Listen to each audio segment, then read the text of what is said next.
debate tonight. So just before we get into any discussion, I want to make this clear. This is not a debate. There are no winners or losers. There's no, it's not 2-on-2, this is not one-on-one in a podcast, this is 9-10 candidates running for the board of ed. When I posted that this not debate was happening, this forum was happening, we got hundreds of comments, and you see them on Branford 7 from parents. And my job tonight, look at me as representing a bunch of parents. Can you speak louder? I'll try to speak louder, I'm sorry about that. Thank you. I look at my job tonight as representing the parents who commented and had those questions. And we've had a lot of questions that had to do with cell phone use, bullying, we'll talk about fields, Sunday school, all those things tonight. But my job is to moderate the discussion between resumes that are, quite frankly, amazing. Very impressive people up here, unbelievable educational background. So you guys are the stars of the show, have a conversation. All I'm doing here is moderating this discussion. And if people have questions, I've had a million people ask me, when is this video going to be live? BCTV told me it would be live as early as today. So hopefully we get everything you want to say, make it clear to the voters, make clear, make the points, and consider this a board of ed meeting. We'll bring up topics and we'll treat it that way, okay? Everybody take a deep breath. Let's just have a good conversation about issues that really matter to a lot of people here in Branford. So, to get things started, I asked Laura, just because, for no particular reason, but because she's an incumbent and was involved in this, to start talking about cell phone use in school. Now, nothing we say is meant to be critical of the superintendent who's been there for a year. He's just started some new policies. We want to give some of those policies a chance to take hold. But Laura, give us a little background on how we got to this point with that policy, and then afterwards we'll open it for discussion on what people think about it, success, that sort of thing. Go ahead. So, can people please introduce themselves first? As we call on them, they can all give them their name as we go forward in the conversation. Okay, so Laura Troidel is our first speaker. Hi, I'm Laura Troidel. I'm running for the Board of Ed for a 6-year term. I'm currently on the Board of Ed. So regarding the cell phones, we have always had an issue with cell phone use in schools, in the classrooms. And last year or the year before, Jonathan Haidt published a very popular book that many of you may have read, The Anxious Generation. And it's centered on cell phone use, but it also focuses on a lot of other issues, the lack of play, and the timing of mental health issues in the United States, and amazingly across the world, all at the same time when the iPhone first started, and then when the forward-facing camera came out, and when social media started to rise, when Facebook, Instagram, TikTok, Snapchat, things that I don't use, are started to become popular. And we read through the book as a group, as the Board of Ed. We had lengthy discussions on it, and then we had parent forums last year. And we invited parents, and we had a decent crowd at most of the meetings, and a lot of cookies that were very good. And we discussed the book, and we had a lot of lively conversations about this. In the end, what we decided to do as a district was to completely ban cell phones in the classrooms and in the school for the whole school day, bell to bell. So when the kids come to school, the cell phone gets put away the second they come into school, and it doesn't come out until they go home. And there are these things called Yonder pouches, which we are using grades 7 through 12, where the kids put their cell phone in the pouch, and they don't have access to the phone, even during breaks, even during lunchtime. They're completely cell phone free. There's a lot of districts across the United States and throughout the world who are actually using these pouches for the same reason, or other various ways of keeping the phones away. Having the kids stow them away in backpacks works in elementary schools and the younger kids because they follow directions, but when you get to the higher levels, the phones are out. They're out in the hallway, they're out at lunch, and we wanted the kids to really experience that. What's important, the big takeaway in the book about the cell phones also is the impact of social media, mainly on adolescent girls, has a huge, huge impact on them. And we're starting to see a correlation with the timing of all of these issues rising with the rising use of all these different types of social media. boys tend to gravitate more towards games, violence, and porn at a very young age. So there's a lot of different things that are affecting boys as well. And because of that, we decided to implement the cell phone ban in the district. And that's where we stand right now. So far, we've had one meeting with 3 high school representatives who have given us mixed reviews. They feel slighted, they're seniors, they want their phones back. It's an addiction. As I look around the room, I see a lot of us are still on our phones, and I am guilty of it myself as well. So, yeah. So let me then ask this. We have a couple members up here who have high school students. I think, Carly, you have a couple of kids in high school. What has their experience been so far with this ban? And then why don't you give us your opinion on it, this approach you've been taking? Yeah, so I have 2 kids in high school. One's a freshman and one's a junior. I'm part of the fifth roles, by the way. And I think as a parent, I like this policy. I think you don't need to have your cell phone during the day. The work they need to do on electronics, they can do on the Chromebooks 99.9% of the time. One of the concerns that I have as a parent thinking about the district is there's being a policy of banning, cell phone use in the classroom, right? And it's one of the questions that I had in this process is, should we have tried first to enforce that policy? And I know that's hard to do, and it's another thing to ask teachers to do, but before we throw money at something, sometimes it can be good to enforce the policies that we have. My kids, they don't always love it. I think my daughter, she's a freshman. I think she has handled it probably better because she's just not used to having it as much. But in the end, I think both of my kids talk about the lunchroom and the hallways being more places of conversation and places of kids looking, silence and looking at their phones now, which I think is a good change. Yeah, one of the responses I got from teachers was nice to walk into a lunchroom with kids talking to each other for the first time. However, that was one of the more controversial aspects. You let them have it between classes. Would anybody take a different approach to how this law go forward? Megan? So I'm Megan Delucia. I have 4 children. I have 2 children in high school, 1 in middle school, and 1 in the elementary school. The reason that we did not have it out for passing periods and lunch is because then the teacher then has to implement the rules of putting it back in the pouch, and it disrupts the kids as soon as they walk into the classroom.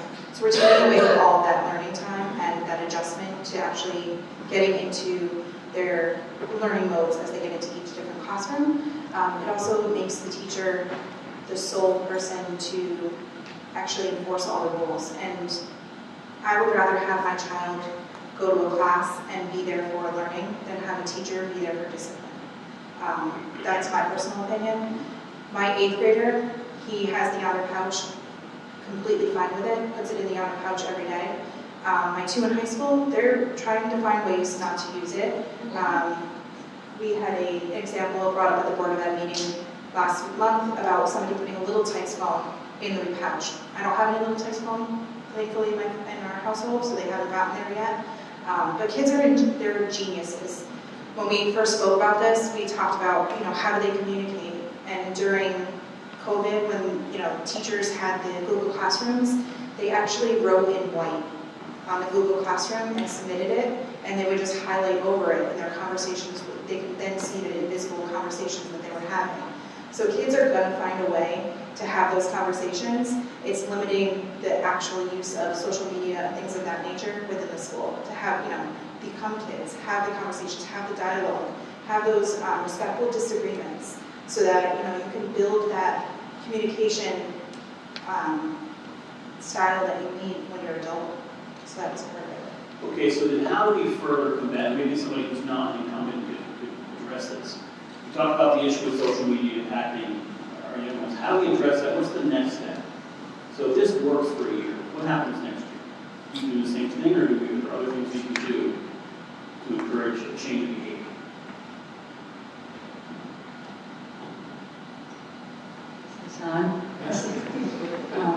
Hi, my name is Donna Leach. I'm a current member of the Board of Ed, but I've only been there for 2 months. filling in for someone who left. But my career was in working in high school as a school psychologist. And so I have a maybe different view of the cell phone issue. Many of the students I worked with in a counseling setting, many of them were students who would be more likely to maybe be bullied or to have low self-esteem and to have issues with social and emotional issues. And in my experience in that job over 20 years was that the cell phone, so when I first started, cell phones weren't really an issue, and then they became more and more prevalent. And the cell phones created so much of the anxiety and the loss of self-esteem and the comparing to each other online and what am I missing out and why do all my friends do all these really cool things and I'm stuck home in my bedroom and I don't have any friends, and then it can also move into the cyberbullying, which they expose themselves to when they're 24/7 on their cell phone.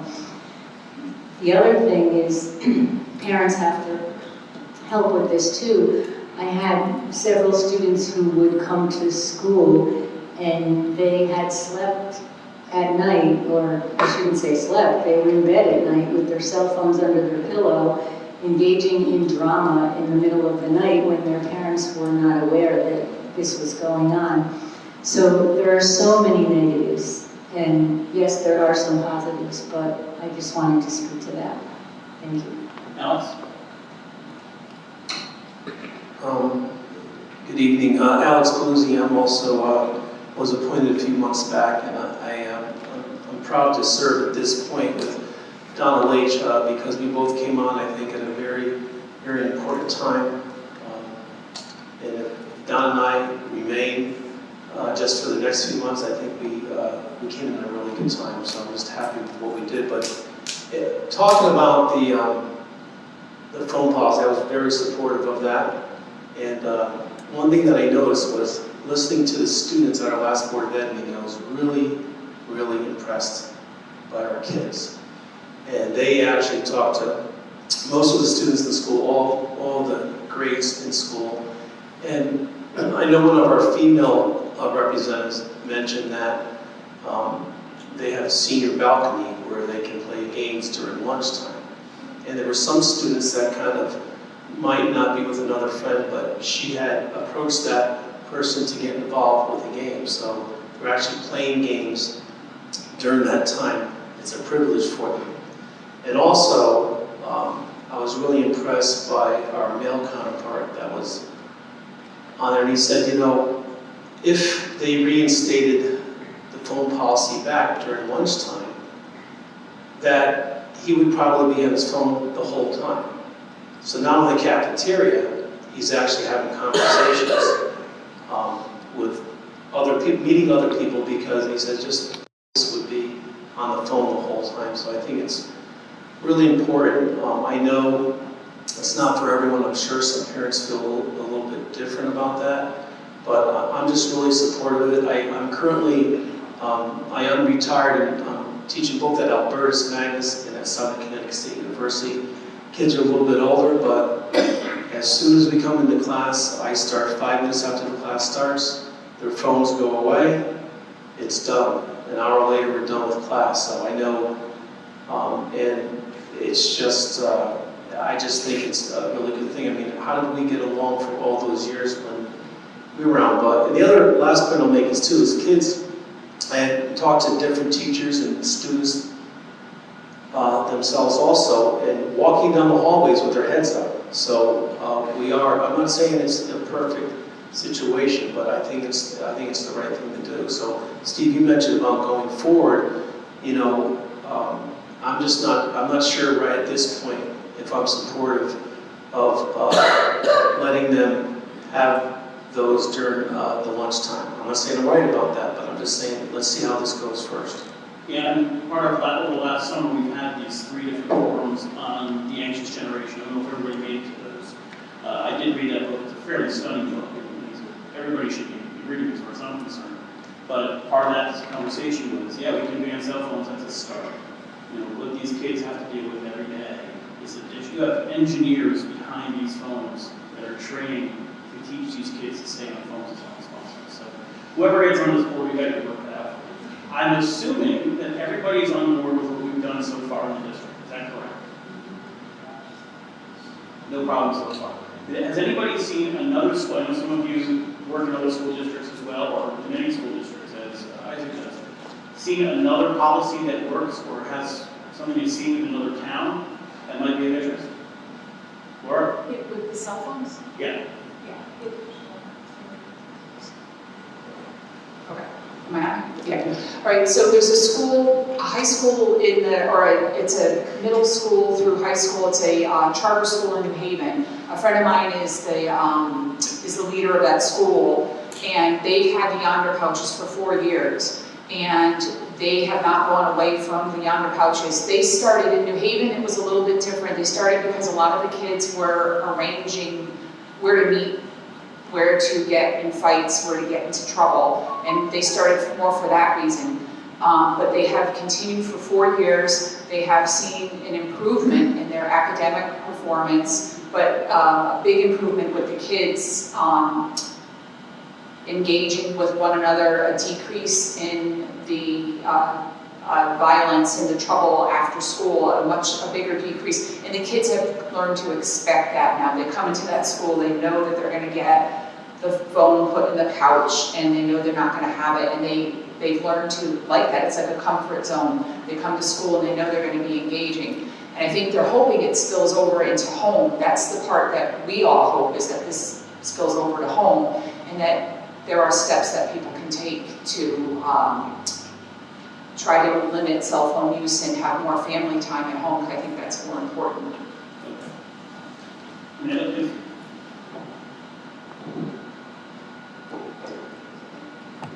Hi, I'm Amanda Henry. I just wanted to add, because you mentioned going forward, and this is a story I am able to share. I did ask for consent from my child this morning, because I do have a 14-year-old who attends Walsh Intermediate School, and this is a very current story. It happened just this week, where I got a panicked phone call at 9:30 a.m., and I was at work. I work at a school for young children. I'm an administrator there, and I needed to pick her up. She had an emergency at school. I did not know what the emergency was because she was bawling, and I just knew I had to pick her up. I immediately picked her up, and she had an emergency with her clothes. And I have to tell you, I was so thankful the school has banned cell phones. Because had cell phones been in play, I just see you doing it. Take pictures. Right there. Take pictures of her. She had been snapped all over school, and it would have been the laughing stop. She was mortified because she said, "Mom, they're all laughing at me." And I said, "But they're not, because they've all forgotten about it by now." And I have a kiddo who might not have gone back to school that day. But working with the guidance counselor, I was able to grant her the same day. Now I have to tell you, I don't know if I was able to do that 2 years ago, had the same thing happened. But I was able to do it the same day, within 2 hours. And the next day, she was still smiling. And she still went back to school, and she was still okay. And I have to say that going forward, this kind of hinges to another topic that we'll get into later. It adds to the culture. Banning cell phones, you're starting to change the culture. You're adding towards a little bit of trust. As an administrator for school for young kids, every day I'm asking parents to hand me your little kids. My kids don't talk.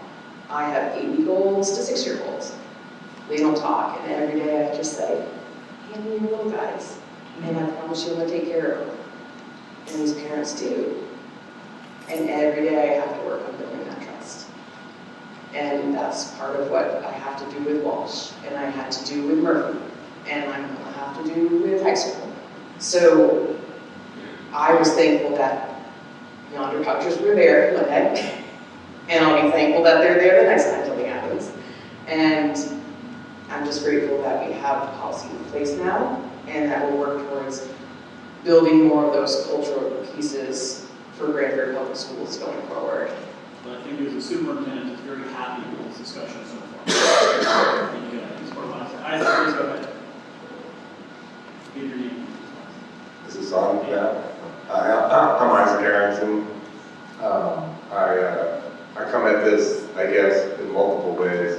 I have 2 kids in high school, a junior and a freshman. I also am a former high school teacher. And I have a PhD in education and founded and run a educational staffing company that works in dozens of districts across the U.S. And everywhere, just Steve, you had asked, where, what have other districts done?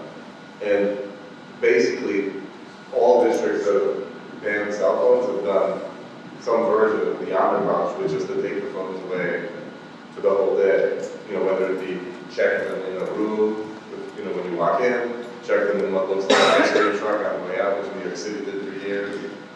But, and the reason for that is it serves 2 benefits. One, as everybody's been discussing, is of course just keeping kids less distracted in class.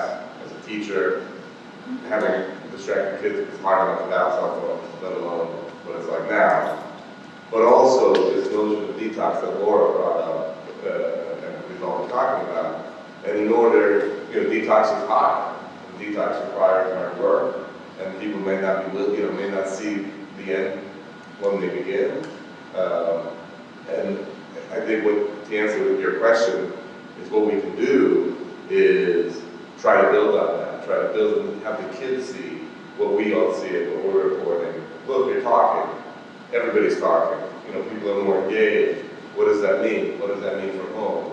And how do we get their buy-in to try to create a culture amongst our teenagers where they understand the value of play in a teenager way and the value of keeping things private and not necessarily taking pictures of everything, and putting your phone down and engaging the way we all did when we were kids.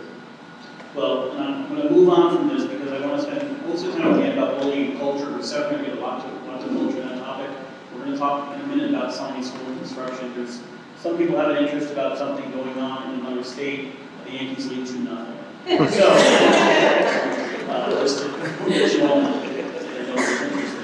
I want to talk about one of the biggest things we're ever going to do besides policy is school construction.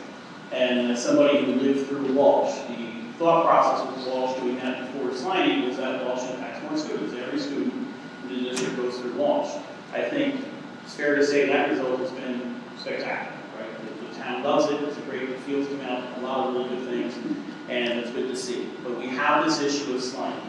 The building, I think, was built during the Roman Empire. It needs a lot of work, and there's multiple different options on what we can do about that. So, whoever wants to start this conversation, raise your hand, but what is the best option you feel to approach something? Next.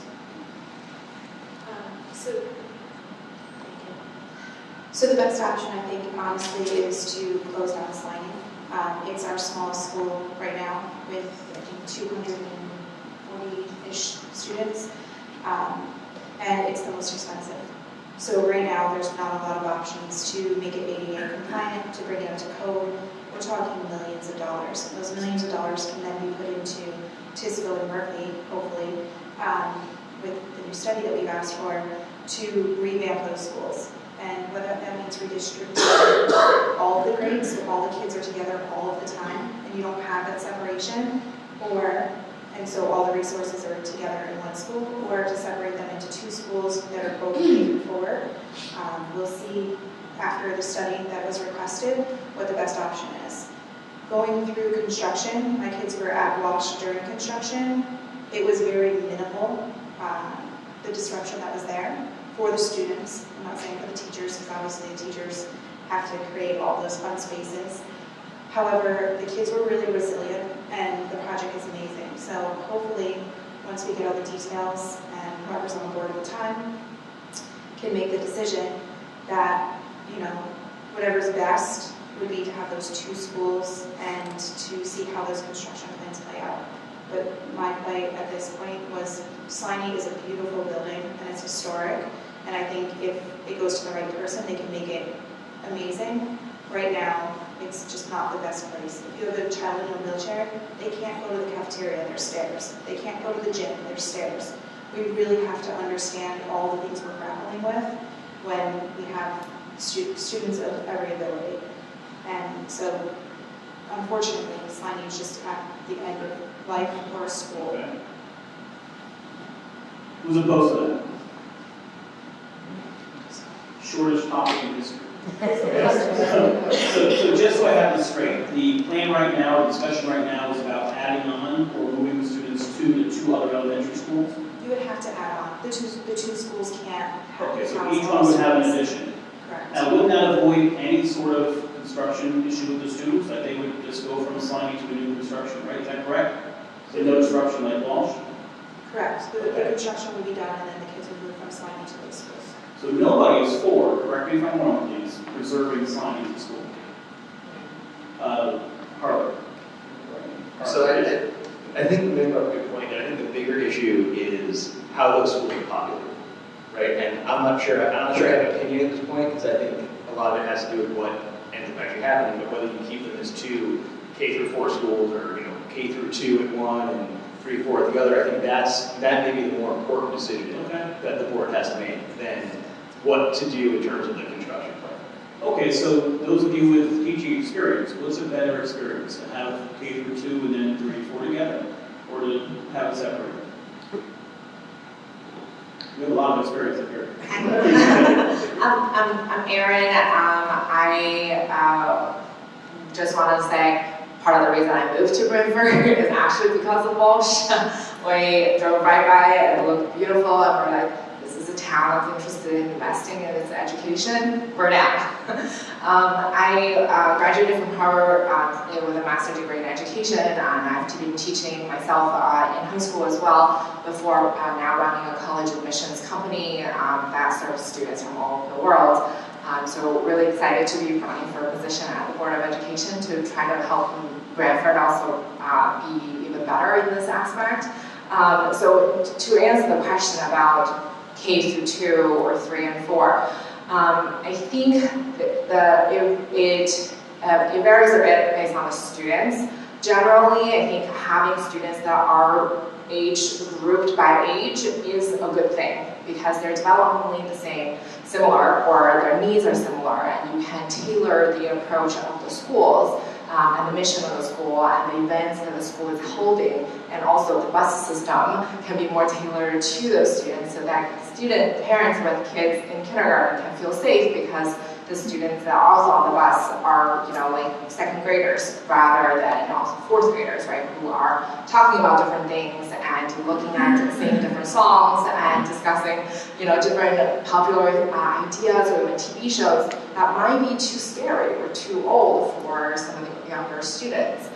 For example, like Korean K-pop Demon Hunters is like apparently a thing right now. My 1st grader is telling me about it, but she's actually kind of scared to watch the show, right? So even though she wants to know about the songs and she wants to be able to have these conversations, because of the older students on her bus and the other older students at school are talking about it, she actually can't access that content because it's a little too scary for her. So I do think from a pure educational perspective, from that perspective, I would think that a K through 2 school and then a 3-4 would be easier for students and families to sort of feel more comfortable with the peers that they have and that they are all having similar needs and talking about similar things. I just want to say I have a 6-year-old neighbor, so I know what K-pop Demon Hunter is. I watched it for at least 4 minutes. Isaac, go ahead. So I come at this probably, I'm a very data-driven person.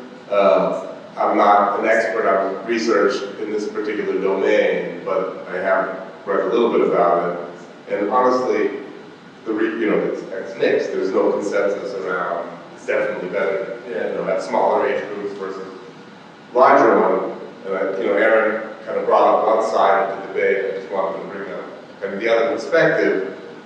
And again, for me, I have to kind of think through which is more important, but I just want everybody to kind of see the other, the other side is kids learn from each other. And so, Aaron will point out that they may learn some bad things from each other, but they also do learn good things from one another and look up to each other. And feeling a little bit uncomfortable sometimes isn't a bad thing. As we talked about the loss of play, sometimes independent play, being outside can be uncomfortable for kids, but you learn by that process too. So I think there's also a cultural element to it. So when you have a school that has more diverse ranges, there are schools, as you probably know, that are K-8, you have to work to create those connections, whether it be peer leaders or reading buddies, older kids with younger kids. So there's certain things that having a more diverse age group before that you couldn't do. You have just K through 2, you're not going to do reading buddies. If you have K through 5, you got 5th graders reading to 1st graders and kindergarten. So just so I get this right, as somebody who doesn't have kids that much in the school system, if we do it up to 2, then 3, and 4, and then 5 through Washington High School, we have the same class that kind of stays together all through school. But right now we have a bunch of elementary schools that come together through Walsh. So Rebecca, let me ask you, you've had kids go into Walsh. What's that experience like? Is it tough for them? Is it easy for them? Do they love it, hate it? I'm Rebecca Fitchma, running for a 2-year seat. I also went through the school system here. I think that there would be tremendous value to the kids being grouped in some capacity, but from kindergarten, for that culture, because there's a disconnect and hostility amongst different elementary schools as they come into each other. It's a historic type of problem that we've had 30 years ago and it's still there today. I think it could be only beneficial. Notably also, the teachers would be able to work together much more strongly, that we'd be offering all of our kindergartners the same educational experience regardless of where they live. And I also think it would address the racial balance problem that we have to address. I think that it would be a great thing. We do have drastically different outcomes between our elementary schools when it comes to test scores and things of that nature. So that's an interesting one. Anything else on this?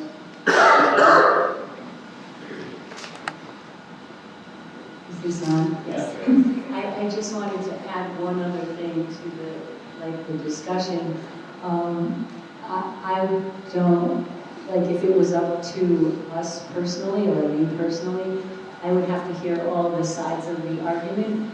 However, one thing that wasn't mentioned, it's also comforting sometimes for younger students to have their older sibling in the same building, and it can also be comforting to parents to have, some of their children together in the same school.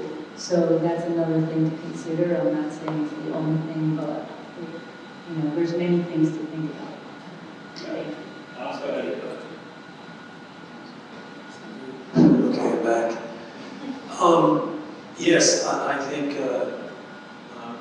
with the siblings, I agree with that. And I know one of the plans that was out there originally, if we remember, we were going to look to, the Board of Ed at the time, we would look to put the pre-K students at the high school. That was one of the part of the plans. I wasn't supportive of that at the time. One of the reasons was just to be fair to the superintendent and everyone was that the most square footage we have in any school is Branford High School. So there's room there, that's number one. But I've always believed that, getting back to the siblings, that from pre-K to, I think the pre-K should be in the elementary schools. If we're going to divide them up, we talked about the segregation of everyone and having an even playing field. But I think that will do that. And one of the other points I wanted to make too, just about that, getting back to the dollar sign, just like with all construction takes a long time anywhere.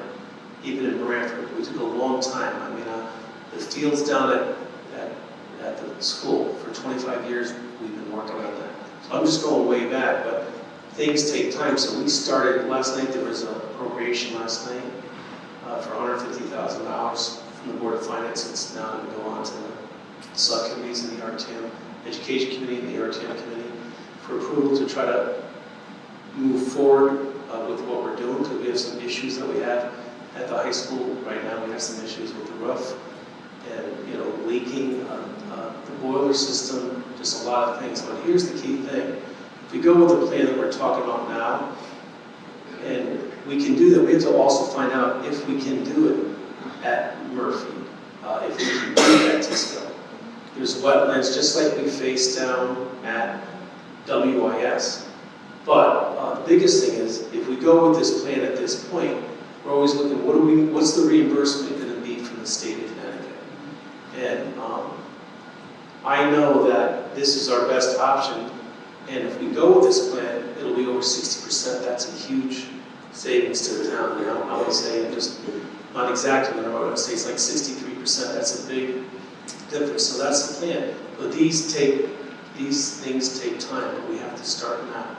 And that's why the conversation started now on the Board of Ed, move forward. So we're having this part of the non-debate. Right. Maggie, go ahead, please.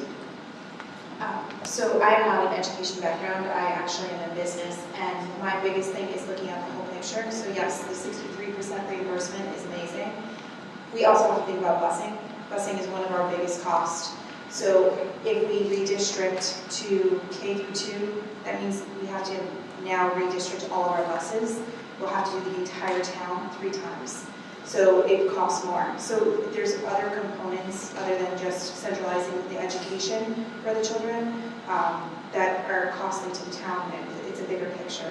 So that is going to be part of the conversation when we do make the decision, or whoever does make the decision. That's one of the costs that we have to really look at, because that's almost 15% of our budget, I believe. It's pretty high. Big number after the contract, yeah. So we'll have savings from losing Slimy School, the maintenance at school, but we will add some. Let me ask you a question to those that are serving now. Is there, I guess also I was going to say, because I'm about that bus contract. Sorry. Ridiculous, but it is what it is. All right, we'll come back to that. So is there anybody on a different page here? Everybody wants to move forward with this plan now. Once we get this study back that tells us what we can do with Tisco, what we can do with Murphy.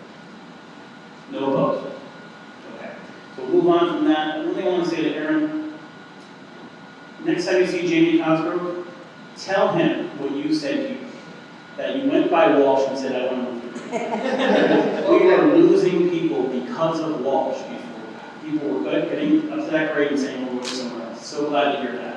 And thank you for sharing that. It's really good when we see infrastructure improvements in our town, and it makes that sort of difference. And I get to cover it as a really good thing. I'm glad to see that. Okay, so let's talk about what hundreds of comments came in on the bullying issue. I also want to put this as part of bullying, but also culture. And when our new superintendent came in, the word he used, when I interviewed him, the word he used when talking to the public was culture, change the culture. Some things he implemented, we have a new program called Leader in Me, or Be in Me, or whatever that's the 7 habits of highly effective people. He's doing some of those things. He's made some other changes in positions. To those of you with experience teaching, especially in other districts, how do you go about starting to change a culture in a school? Isaac.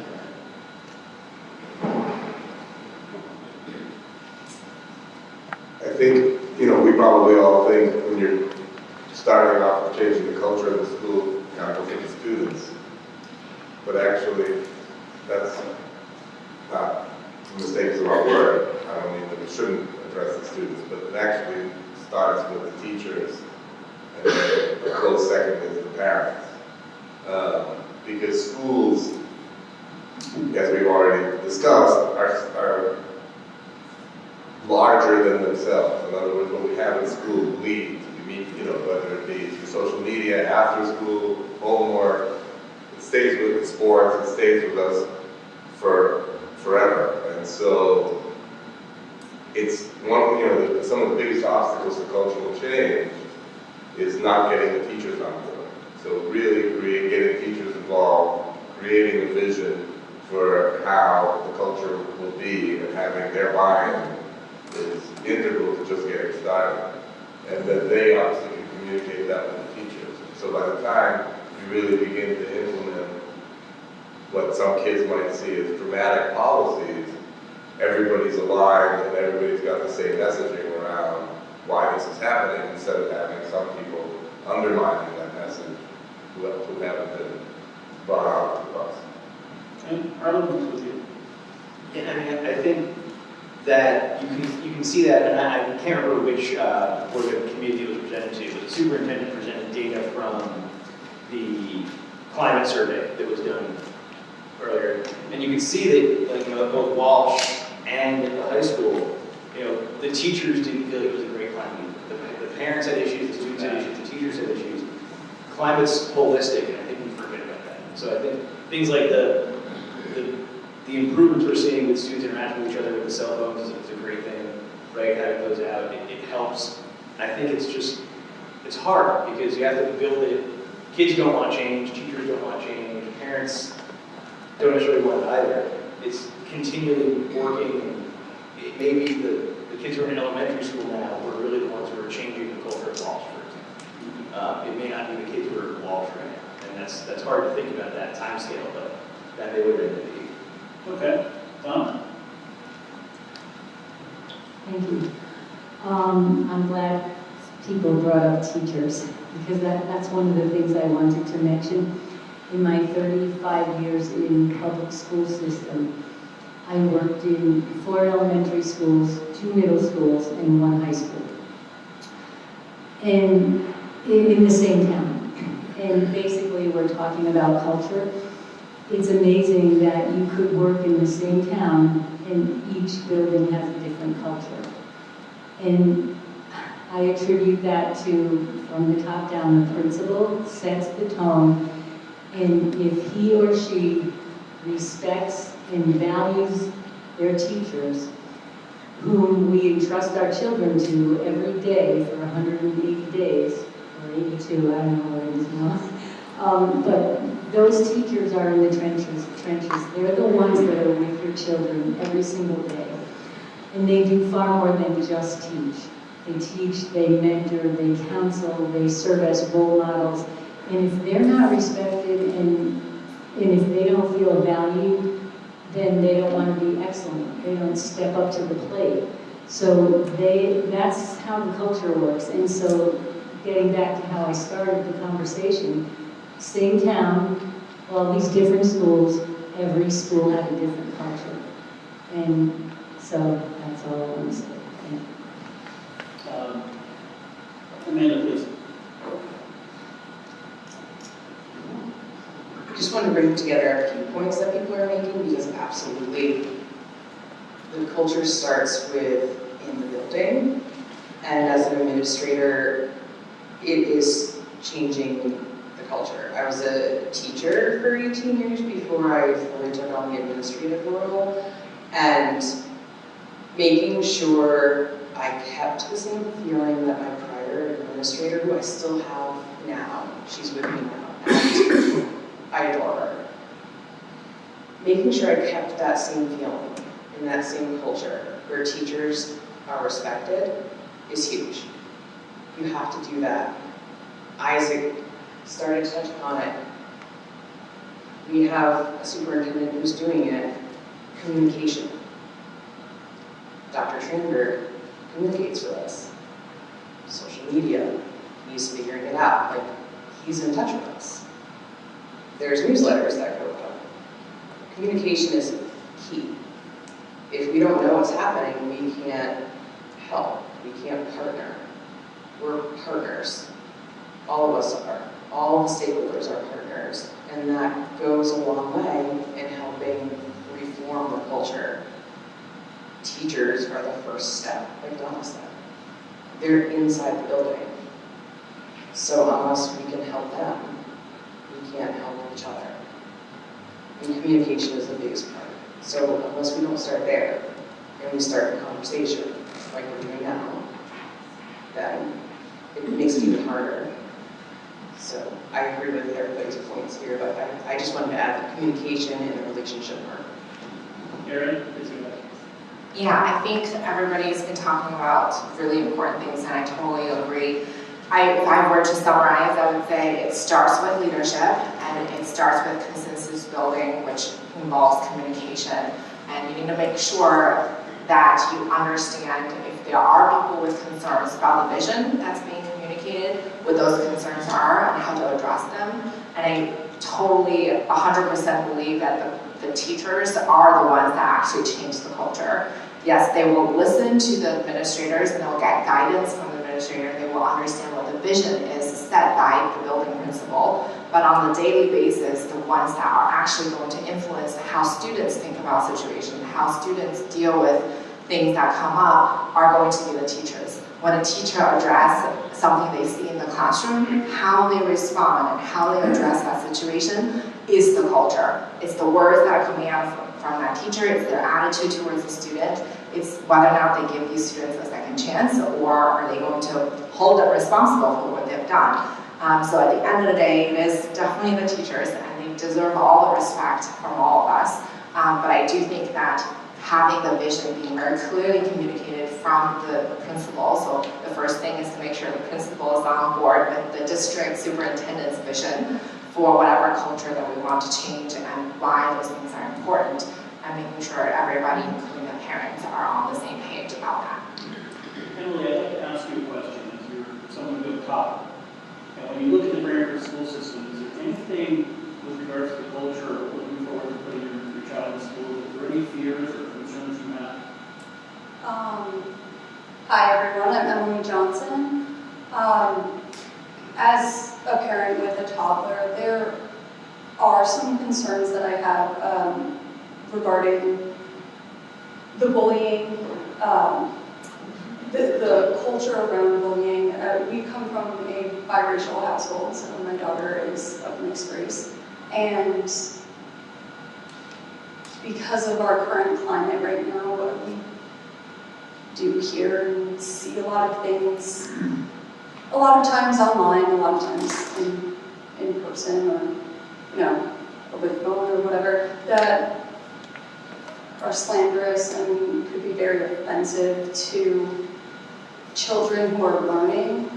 And these are things that I have a fear of constantly, is that somebody is going to make a comment about my daughter, about her family, because we don't all look the same. So that's something that scares me a bit when I think about sending her to school because of diversity reasons. I feel like Branford is definitely becoming a lot more diverse, and we'll see what happens in the next few years, but bullying as a whole, it does start with the teachers, and I think even further it goes to the parents.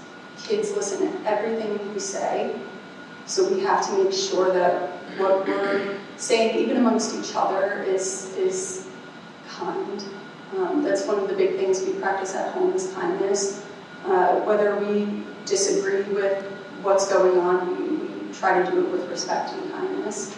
So I think that's what I try to instill in my child, so we never have to come to a meeting where my child is at the head of bullying, and I don't ever want to be on the opposing side of that either, where my child is the one being bullied.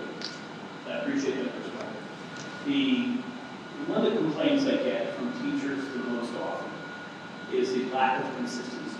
Some new administrator comes in, new principal comes in, and they've got some new program, and there's, it's apparently a big business for salesmen to sell all kinds of, whether it's investigations, Laura's from 15 years ago, or Leader and Me, or whatever it is, there's people making money behind these programs, and everybody that gets in there wants to put their own stamp on their thing. How do you go about making sure teachers have a level of consistency and not these types of changes that can happen every couple of years? We'll start with yes.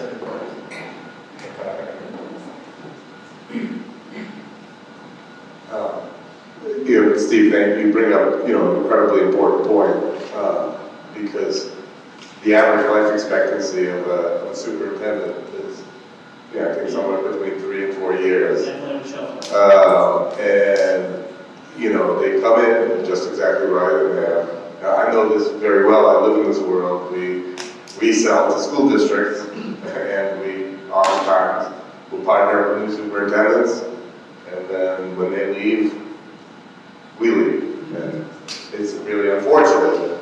But the solution to that really still comes back to the teachers and their buy-in, because if the teachers help develop a policy, and teachers have a buy-in for whatever the culture is, then even when the new superintendent, first off, when the superintendent leaves, it loses some of the you know, buy-in that everybody has for their leadership. The teachers are still implementing that plan. They're still doing what they're doing. And when the new superintendent comes in, they would have to convince the teachers to change, and the teachers, you know, and the teachers would do that in a more coherent way that would make sense for the kids.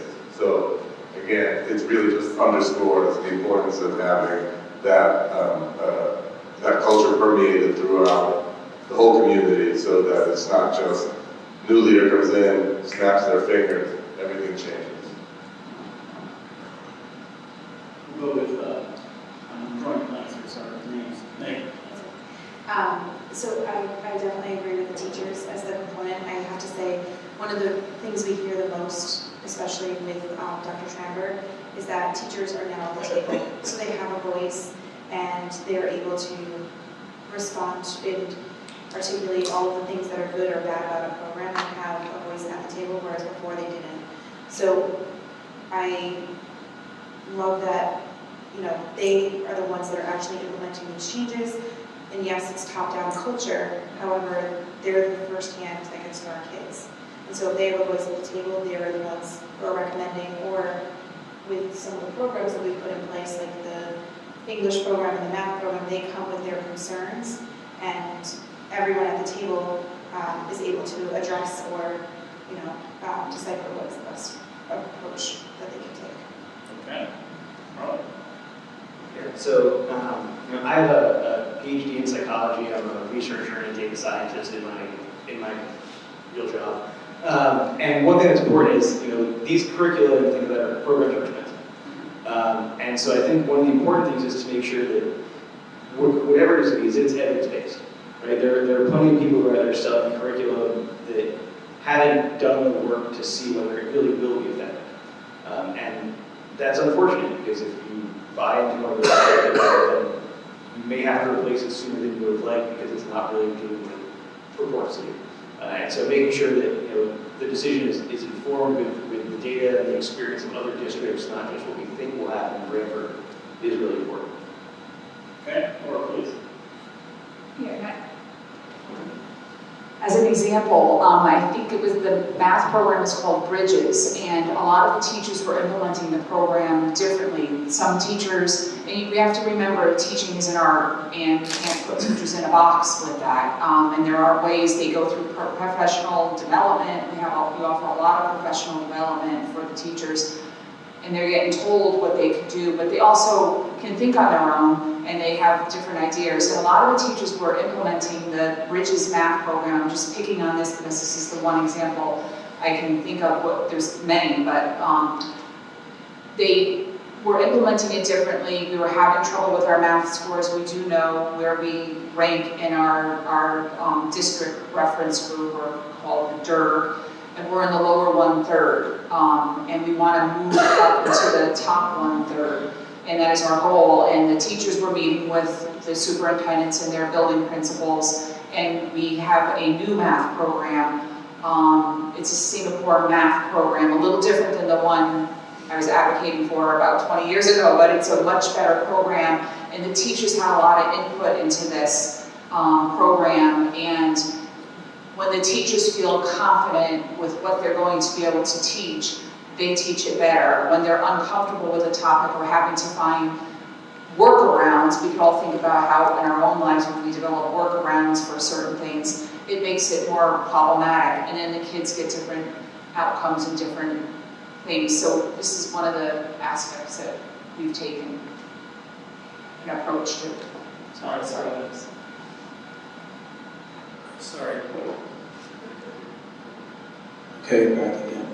I'm just getting back to, we talked about the culture and you know, how important it is for the teachers, and I agree. I think coming out of COVID, it was really tough for everybody, administrators, principals, teachers. I don't want to lose sight of the teams I see, and I see Kim Van Winkle here tonight, representing the paras, and I think it's the first year, if I'm not incorrect, that we've been able to retain them, and again, like I said, so that they will stay here with us, they will stay with their teachers, and they will support. So I see a lot of support from those professionals.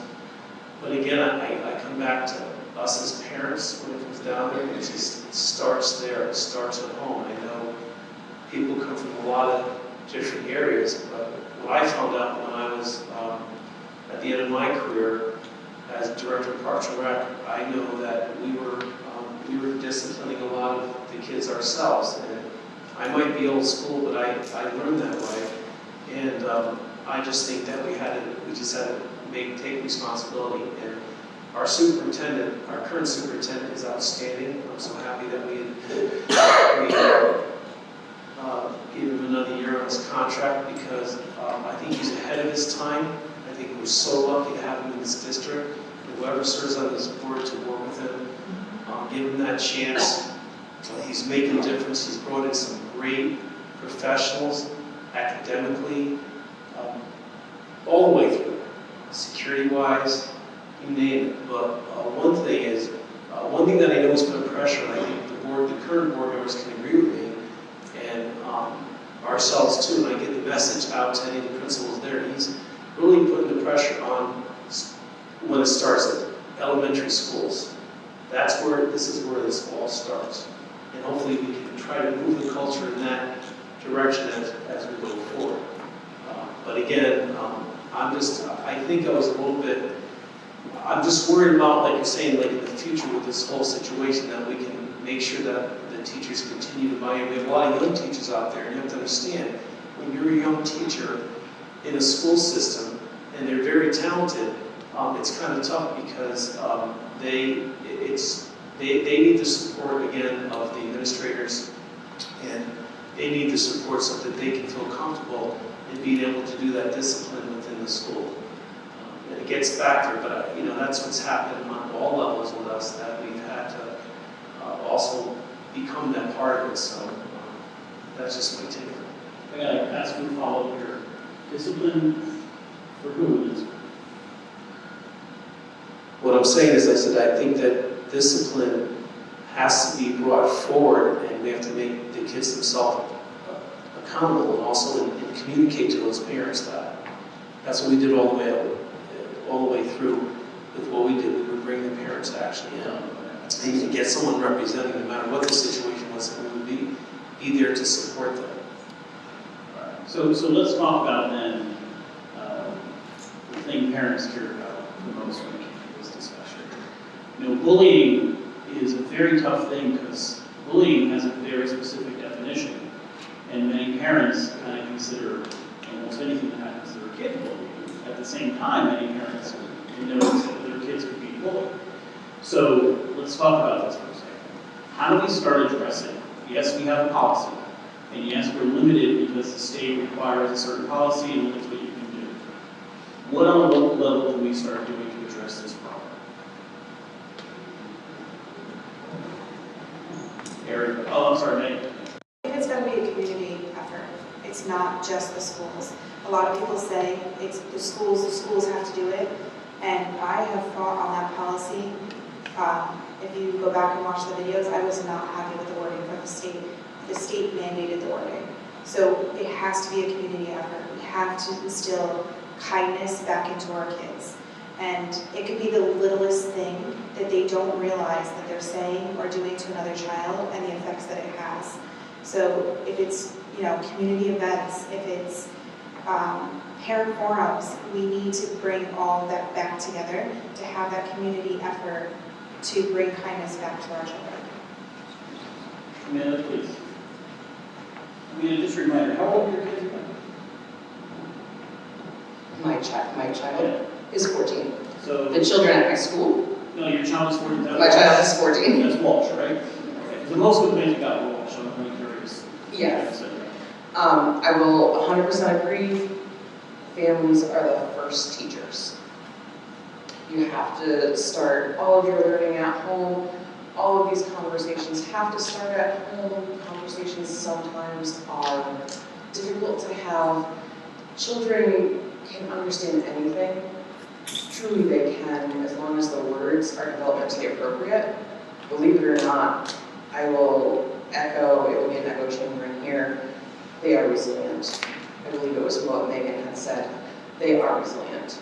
They can handle any conversation as long as you use developmentally appropriate words, kindness, any topic you want to bring up. In terms of bullying, yes, kindness starts at home. We can do any little thing to instill it in children, to make it more authentic. It has to be spur of the moment, and it has to be pointed out in real time. It has to be an authentic experience to the learner. And you have to make it appropriate for them. So it has to come from them. So it's really hard for children to bring it into the classroom too, and to tie it into what you were saying, Steve, and really it spoke to my heart when Emily was talking about a toddler. And I think just because it's an age group that I work with, and that kind of broke me a bit. But as far as the school goes and how we address it, it starts with kind humans, right? And addressing culture. We start by hiring kind humans, and I think Branford Public Schools does that.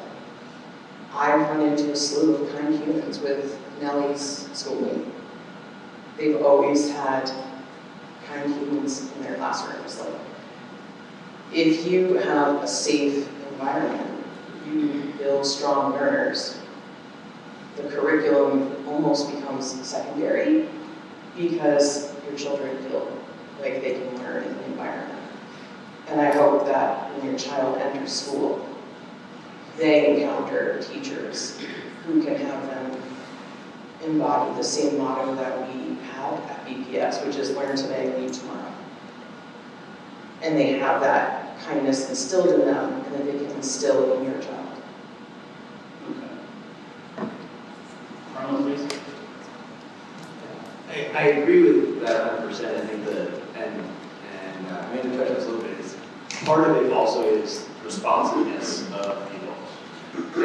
And you know, anything we read about learning and behavior change, really what we're looking for is those responses have to be prompt and sort of proportionate. It means if something small happens, well, you can address it quickly, and hopefully it won't become a bigger thing. When something bigger happens, you can't wait a week to have a conversation with the child, because it starts to lose its meaning, because the time has passed and we sort of don't have the link to the emotions and the feelings of the moment. And so it's that prompt response that's very important also. Are you saying from parents or from teachers? I think from both. I mean, at home from parents, in the building from teachers or administrators or whatever staff may observe or be told about an incident. I mean, we often fall into this category where we talk about well, parents need to start this at home. Well, all the parents here probably do that. And all the parents that are watching this video later probably do that. Unfortunately, there's a large number that are never going to do that, so we still have to deal with the impact of that in our classrooms. Those are the names. I do want to get Erin first. Thank you. I think fundamentally there are emotions at play, and any kind of approach that don't address the emotions in the moment will miss the opportunity for real change. So I think bullying can be a very difficult situation for all parties. Whether your child is being accused of being the bully or your child is on the receiving end of the act, I think, and the teacher, whether you're the teacher in whose classroom that happened, or you were the classroom closest to when it happened outside your classroom, there's a lot of emotions at play. And I think whatever we can do to help our teachers, help our students better understand the emotions, and our parents as well, better understand emotions and be able to have conversation about that, naming those emotions and talking about it, and really just sort of bringing that to the table and be able to have a discussion about that as well as the act of actual bullying. I think is probably going to be more effective, just so that, just because when emotions are high, we all know, like, the prefrontal cortex of our brain, which is the executive function part of the brain that regulates what we say and how we plan and, you know, how we relate to each other, shuts down, right? Like, it doesn't work because our emotions are taking over that part of our brain. So we need to make sure that there's a discussion about the emotion part of it, as we also talk about sort of the acts themselves. So that's my opinion. Okay. Emily, please. So when I was in high school, what was brought to us at the beginning of the school year was our student handbook, which was required that we go home, read it with our parents, students sign it, parents sign it, and we would bring it back into school.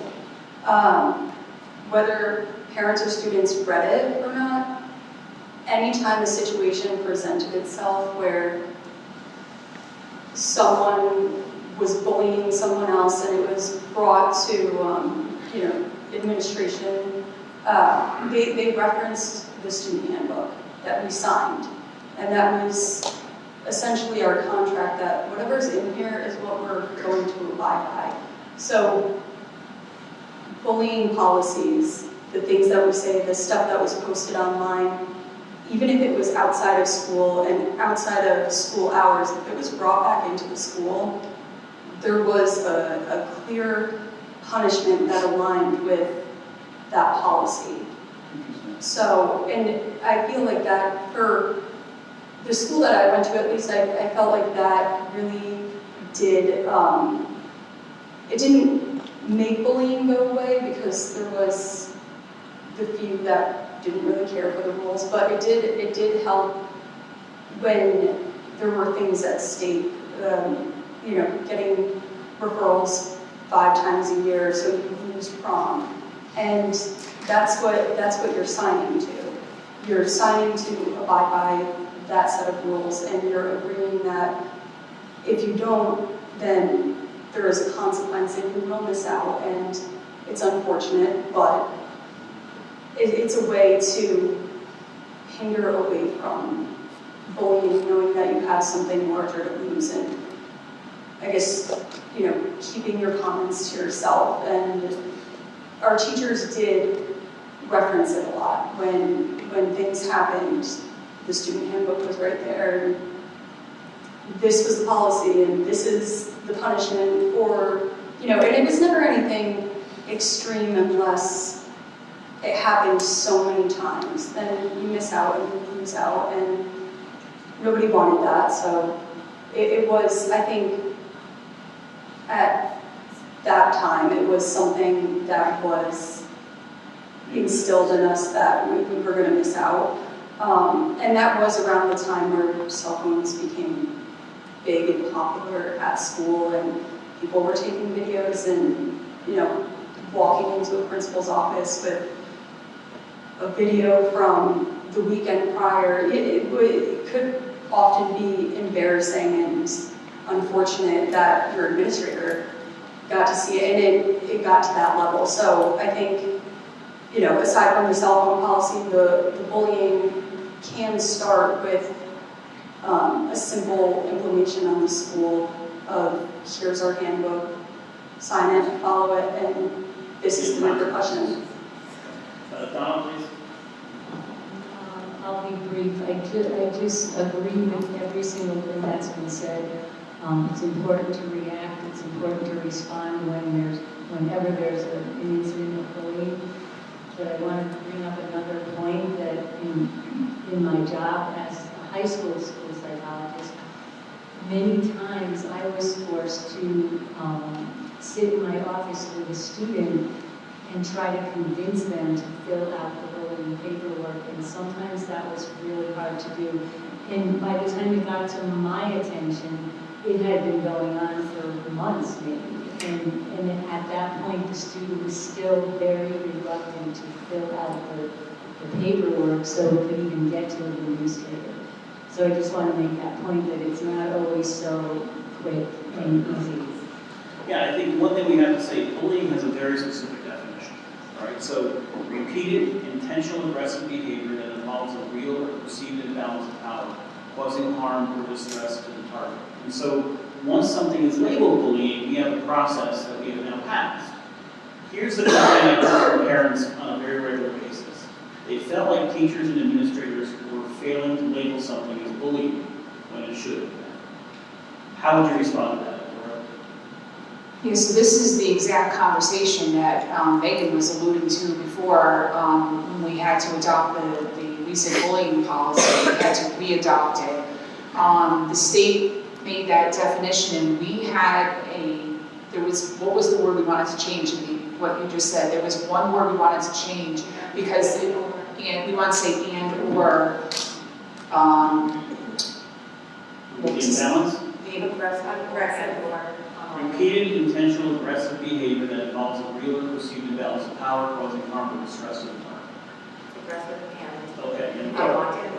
Okay. Yes. All right. And so we were concerned about that because the policy can be interpreted differently, and then the reactions from the administrators in schools and things were inconsistent based on what we thought was bullying and what was not bullying. So it made the label be inconsistently applied. We have concern, we've raised concerns. So what we wanted to do was adopt the state policy, and it was very reasonable, let's just adopt it, but also add to it. Like, why not add our own Branford flavor to it? But we were told by council that we could not do that. Okay, Megan, please. Having kids in middle school, I think that is the absolute toughest age, just because hormones are changing, kids are coming into their own. I honestly think with 3 kids have gone through, they don't get a response as parents. So if my child is bullying somebody else, it's not until it gets to the point where it's excessive that a parent is brought in. And that was one of my biggest concerns with this policy. Because then you're now labeled a bully. You hadn't addressed it at the start when they were just teasing or, picking on a child. No, we're making it progress to the point where it is bullying.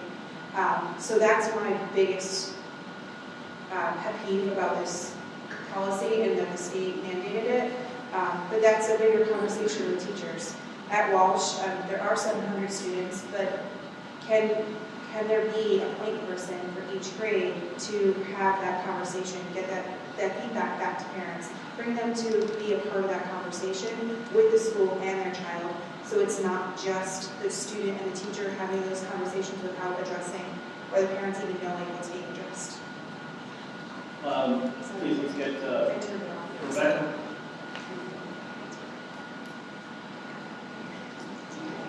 I also think it's important to hold the administrators in the schools accountable for the policy, but also having protocol in place for things that might not necessarily constitute bullying, like Megan's saying.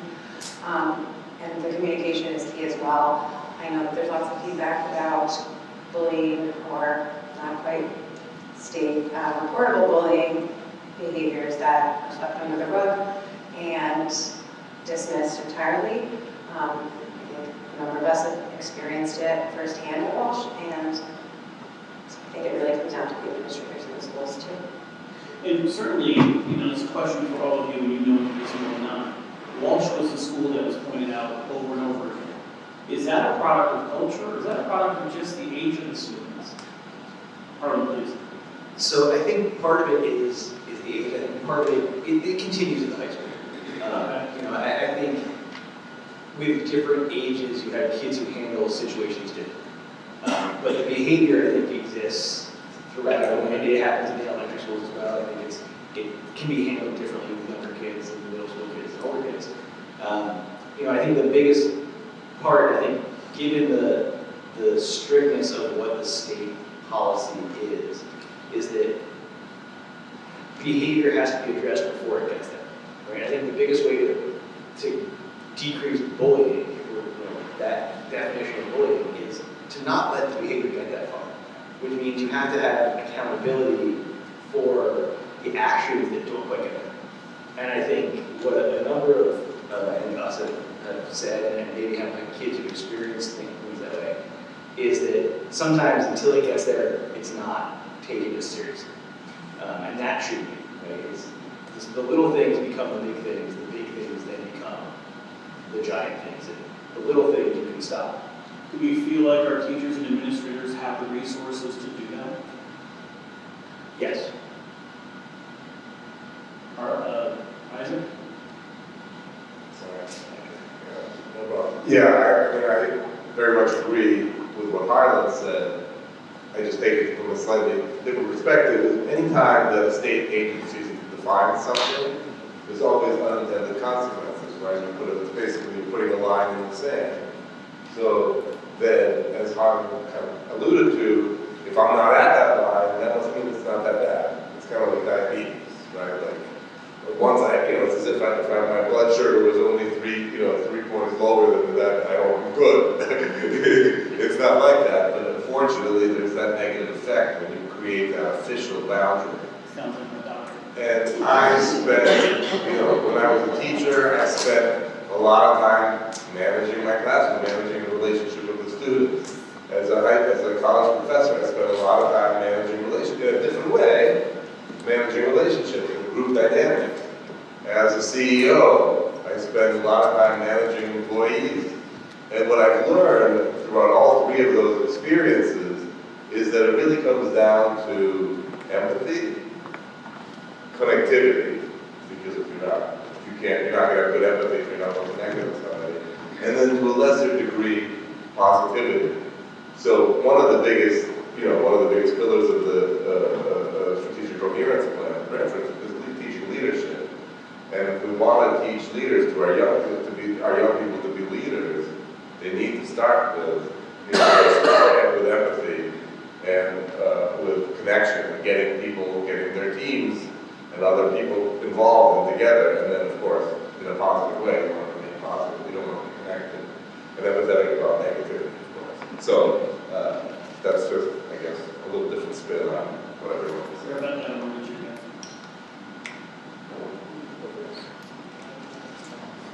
I just also want to say, I think the leaders in our schools are working to avoid that dreaded B word and having to report it to the state of Connecticut. That making sure the paras and the teachers and the frontline workers really are supported as they manage the challenging, not yet bullying behaviors. And I'm not sure that that's happening either.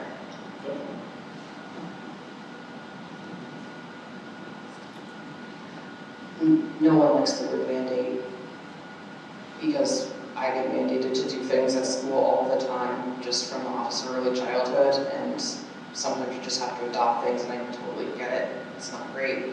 One thing that I did like about the policy is that it did actually break down some of those unwanted behaviors, which actually could be as, and I don't want to use the word, no, I don't want that word. It could be pulling hair. Someone pulling your hair.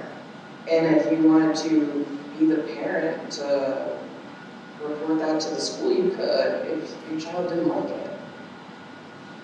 And I'm not saying I have, or I would, or I did, but if you felt that that was an unwanted behavior for your kid, you could do that.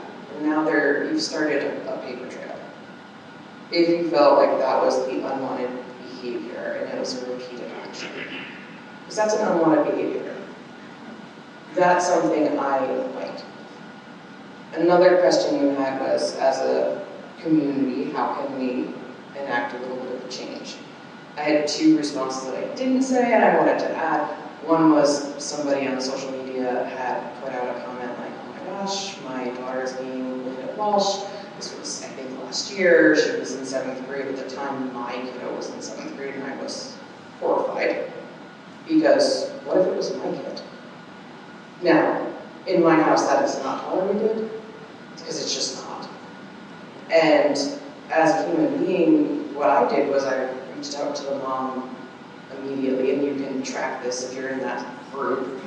Yeah, Rebecca's like, yes, you did. If you're in that group, you can track it. And I said, private message me right now. I'll give you every social media handle my kid has. And you go look. And if it's my kid, I will do something about it right now. Because there will be accountability in my house. Because that is not going to fly at all. Because that's not what you do. That's not how you parent. Because again, as Megan said, it starts at home. Families first, right?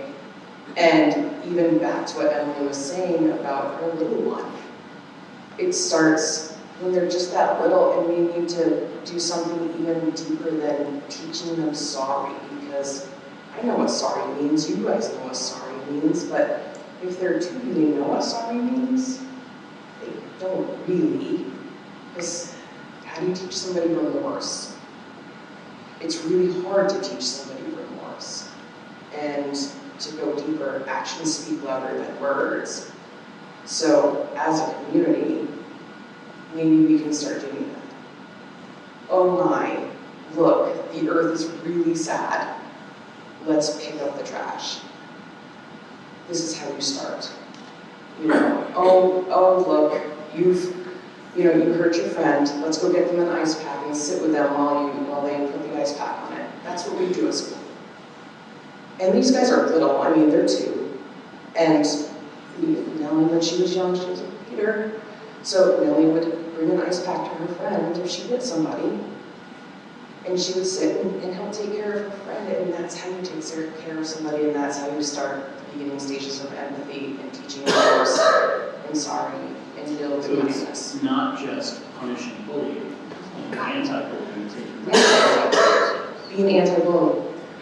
Be an anti-bully. I think that we can talk about bullying for the next 4 or 5 hours, and for many parts of it, it's still not be enough. They want to know you guys, it's going to be a priority for you guys, no matter who's elected. I think we heard tonight that will be.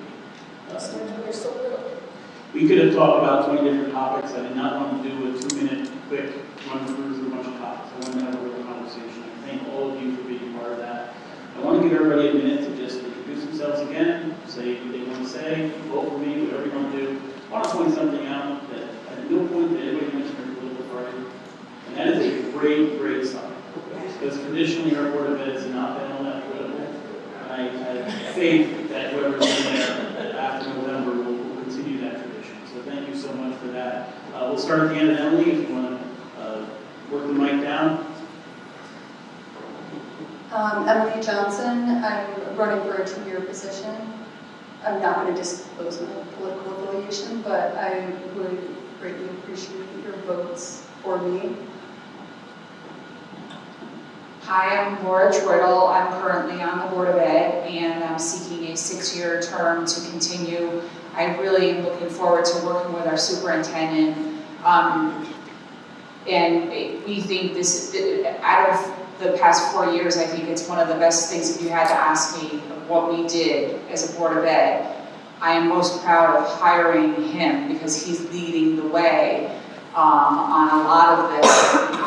And secondly, the cell phone policy and the entire, everything else that he's leading the way on, it all starts with him and the leadership. And I'm really looking forward to be able to continue this. And I really graciously be so appreciative of a vote from anyone.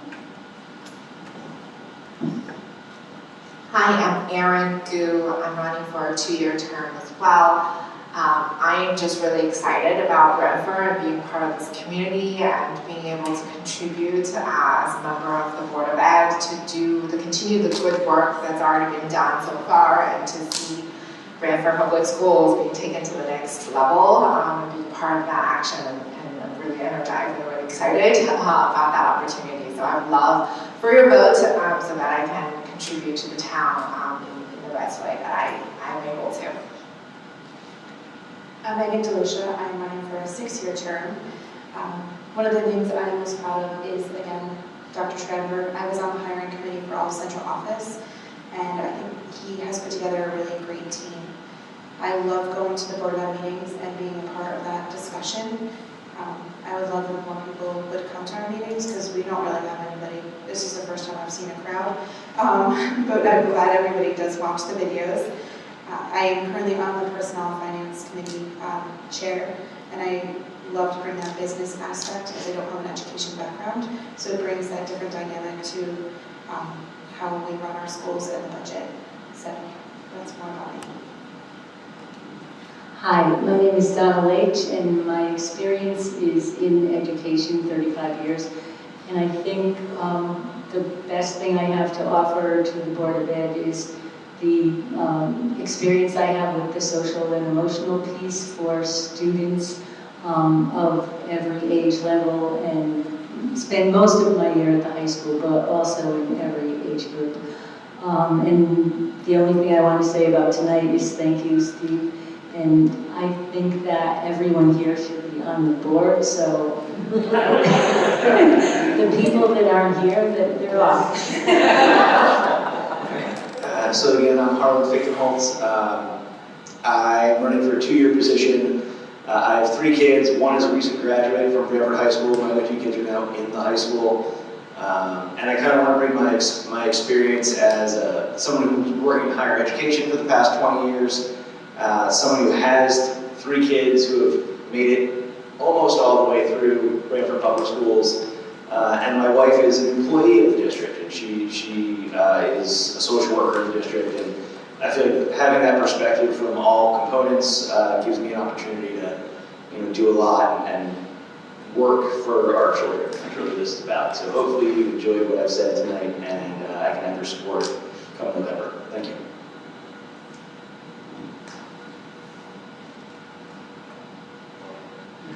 Hi, I'm Isaac Aronson. Clearly don't know how to use a microphone. I'm also running for a 2-year term. My parents brought me to this country when I was 5. They're actually sitting here in the audience. We came with nothing. And education, for me, was really the path to the American dream. I'm living a life that's beyond any of my wildest imaginations as a kid. And, fortunately, most of the kids in Branford are growing up with resources and availability that I didn't have, but not all. And I think, part of what makes education great is, in addition to giving you the skills that you need to be successful, it allows you to dream, and allows you, a good education allows you to see beyond what you see around you. And, I've gone over, I have a lot of experience with teaching, business, education, and I moved to Branford in 2009, and it's now my home. I love it here, and I really appreciate it like an immigrant does, because when you're from here, you may not realize how amazing of a town this is, but I really do. And I'm really excited to give back some of my expertise and experience to the town, and I hope I can earn your vote.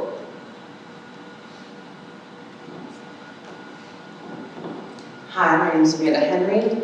I am a proud parent of a Walsh Intermediate School 8th grader. She is a dual sport athlete, and she stands in that goal for field hockey and lacrosse.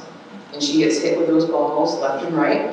She's only allowed 1 goal in her whole field hockey career. Go Hornets. I'm a 23-year state certified educator.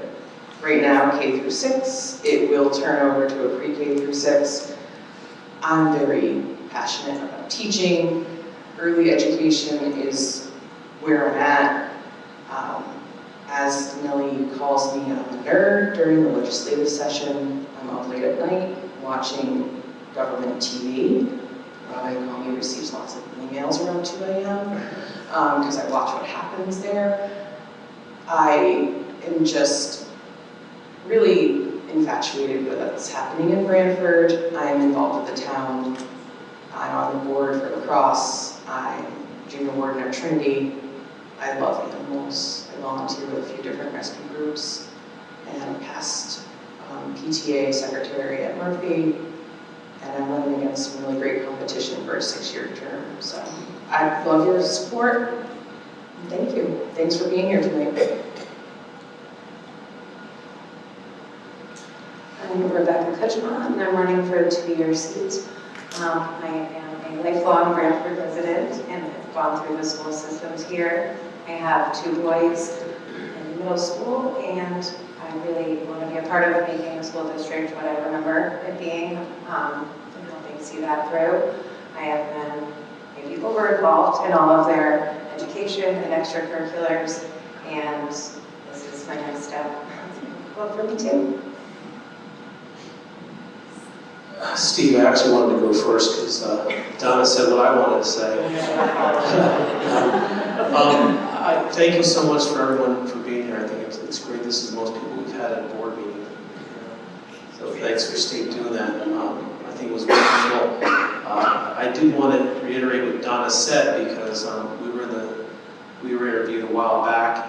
I actually was on the interview panel. Other than Megan and Laura, I interviewed everyone. It was really a tough decision, whatever. So I really felt good. I think I said this on a podcast earlier this week. I said I'm running for a Board of Education seat, a 4-year seat, but I'm really happy with what we've done the last few months. I think what I bring to the table was when I retired, I thought I retired from day one, but January 1 I became a stakeholder rep for the town of Branford and the Board of Education with the Walsh facility down there that we've been working on for so many years. I've been going to Board of Ed meetings since 1990 when my kids went through the system. I still think I have something to give, but I feel really comfortable with everyone that's here on the panel tonight that, we won't lose anything. And again, I want to reiterate what Laura said. We have a great superintendent of schools. I was really happy at that time. It was really important. I said, Don, I've been on there with his contract, a lot of contracts that were going on. Also, with the field that we were able to open up on the first day of school for the kids. And my number one goal for anything is I want to be able to, even if I'm not involved in the Board of Ed moving forward, I know I'll be involved somewhere in the school. I think it's a good fit for me, working with kids my whole career. But I want kids to be able to stay in Branford. I want families to be able to stay here in Branford, continue to move in Branford because of the education that we're giving our kids. And I know it starts at a young age. And I know our superintendent, he has a great administrative team that we're moving in that direction. It's going to take us a little time, but we're getting there. We've made a lot of inroads the last couple of years. So I want to keep families here. I want them to come here. I want them to stay in Branford because of not only our education, but also the facilities. We started with the middle school. We're going to continue going forward, and we want everyone to be the best they can be. So, thank you. Well, thank you to all of you. Before I came in, I saw all your resumes, and I was impressed then. I'm more impressed now. Thank you so much. We know that our Board of Ed is in really good hands no matter what happens. Just on an important note, 3-2 Yankees.